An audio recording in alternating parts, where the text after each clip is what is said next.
ఓ ఇంటర్వ్యూలో జూనియర్ ఎన్టీఆర్ మాట్లాడుతూ తన దగ్గరకు వచ్చినది తాను తిరస్కరిస్తే బ్లాక్ బస్టర్ అయిన సినిమాలను గురించి చెప్పారు. అందులో ప్రధానంగా 2 సినిమాలను ప్రస్తావించారు. ఒకటి బొమ్మరిల్లు కాగా, రెండోది భద్ర సినిమా. బొమ్మరిల్లు సినిమా చేస్తే తన దగ్గర నుంచి మాస్ ఆడియన్స్, ఫైట్లు, పాటల్లాంటివి ఆశిస్తారని, భారీ యాక్షన్ సన్నివేశాలుండాలని, అవేవీ ఉండవు కాబట్టి ఆ సినిమా తాను చేసి ఉంటే ఖచ్చితంగా ఫ్లాప్ అయ్యేదన్నారు.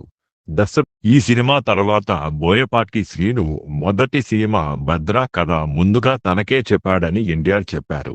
అనుకోని కారణాల వల్ల ఈ సినిమాను వదులుకోవాల్సి వచ్చిందన్నారు. రవితేజ, మీరా జాస్మిన్ జంటగా వచ్చిన ఈ సినిమా సంచలన విజయం సాధించింది.